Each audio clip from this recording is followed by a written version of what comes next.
नुकसान का मुआवजा मांग लिया है सबके बीच में। सऊदी अरब, यूएई, कतर, बहरीन और जॉर्डन पर गंभीर आरोप लगा दिए गए हैं। ईरान का यह दावा सामने आया है कि इन देशों ने यूएस और इजराइल का साथ दिया। यूएन में ईरान ने कहा है कि नुकसान की भरपाई करनी ही होगी। तो आप देखिए कि एक तरफ जहां डोनाल्ड ट्रंप खाड़ी के देशों से मुआवजा मांग रहे थे, भरपाई करने के लिए कह रहे थे, तो वहीं दूसरी तरफ ईरान भी कुछ ऐसे ही बयानबाजी कर रहा है। अभी फिलहाल जो जानकारी है वो ये कि हॉर्मुज़ पर ग्लोबल टकराव के आसार बढ़ चुके हैं। डेडलाइन खत्म होते ही यूएस की नाकाबंदी शुरू हो जाएगी। अमेरिका ईरानी बंदरगाहों की ओर घेराबंदी करता हुआ देखा जा रहा है। नाकेबंदी पर डोनाल्ड ट्रंप की एक बड़ी चेतावनी सामने आई है। ईरानी जहाज सामने आए तो उसे उड़ा दिया जाएगा, डोनाल्ड ट्रंप ने कहा है। तो आप देखिए कि जैसे ही सीज़फायर खत्म होगा, अगर जो बातचीत शांति वार्ता की जा रही है, अगर वो किसी डिसीजन तक नहीं पहुंचती है, सोल्यूशन तक नहीं पहुंचती है, तो डोनाल्ड ट्रंप के जहाज तैयार है। ईरान के जहाजों को उड़ाने के लिए उन्होंने फाइनल अल्टीमेटम एक बार फिर से दे दिया है। वही दुनिया की लाइफलाइन कहे जाने वाले स्ट्रेट ऑफ हॉर्मुज़ पर अब महायुद्ध की बिसात भी बिछ चुकी है, इसलिए कहा जा रहा है।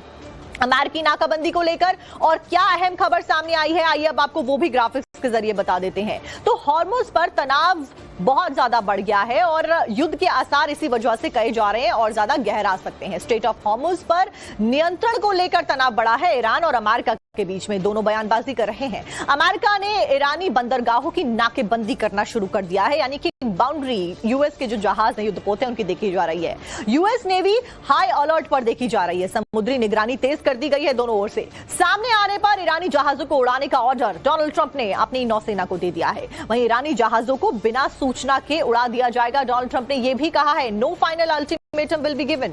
ट्रंप की धमकी पर ईरानी सेना का पलटवार भी इसके बाद सामने आता है। ईरान ने अमेरिकी कार्रवाई को गैर कानूनी बताया है कि ये गलत है, आप ऐसा नहीं कर सकते, ऐसी धमकी भी देना गलत है। हम अमेरिकी हमलों का करारा जवाब देंगे, ये ईरानी सेना कह रही है कि अगर आपने हम पे हमला किया तो हम भी उसका रिटेलिएशन आपके सामने रखेंगे। तनाव से एशिया और यूरोप में शिपिंग रूट पर अब संकट बहुत ज्यादा गहरा गया है। इन दोनों देशों की जो लड़ाई है वो लगातार एक बड़ी चिंता का विषय बनी हुई है। राठौर सर, फिलहाल एक बड़ा संकट हमारे सामने खड़ा है। अब आप देखिए कि अगर ये जो बातचीत होनी है, चाहे जेनेवा में हो, इस्लामाबाद में हो या फिर रशिया के थ्रू ये बातचीत हो, ये बातचीत होना और सफल होना बहुत ज्यादा जरूरी हो जाता है, क्योंकि यूरोप का पूरा शिपिंग रूट बहुत ज्यादा संकट के बादलों के नीचे है।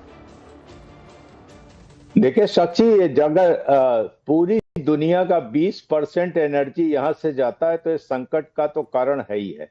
और अनफॉर्चुनेटली पिछले 40-45 दिनों से संकट बरकरार है, इस पे कोई ज्यादा कमी नहीं आई। मैं स्ट्रेट ऑफ हॉर्मुज़ को एक तरीके से देखता हूं, आप सभी जानते हैं मरमेड या जलपरी, ये जलपरी दोनों के हाथ में आ गई है। एक अपनी तरफ खींच रहा है, वो दूसरी तरफ खींच रहे हैं, और जिसकी वजह से ये स्थिति हो गई है। अगर यहीं तक ये बात रहती फिर भी गनीमत है कि युद्ध नहीं भड़के तो भी, लेकिन ऐसी सिचुएशन पैदा होती जा रही है जिसकी वजह से आर्थिक संकट और ऊर्जा संकट तो बरकरार है, हो सकता है कि युद्ध भी शुरू हो जाए। आपने थोड़ी देर पहले बात की थी वॉर रिपेरेशन की। ईरान की एक डिमांड थी कि युद्ध में हुई क्षति का हर्जाना दे, लेकिन ईरान से ये भी पूछा जाए कि जो आपने क्षति की है खाड़ी के देशों में, इजराइल में, बाकी जगहों पे, उसका हर्जाना कौन देगा? तो हर्जाना का तो एक ही तरीका समझ में आता है कि आप अपना अपना देख लो। एब्सोल्युटली सर, ऐसे तो अमेरिका भी लगातार यही बात दोहरा रहा था, इजराइल के द्वारा भी ऐसी ही बातें की जा रही थी। कितना नुकसान इन सभी देशों को एक दूसरे पर हमला करके हुआ, इसका हर्जाना आखिरकार कौन देगा? इस बीच आपको रोकते हुए बड़ी खबर।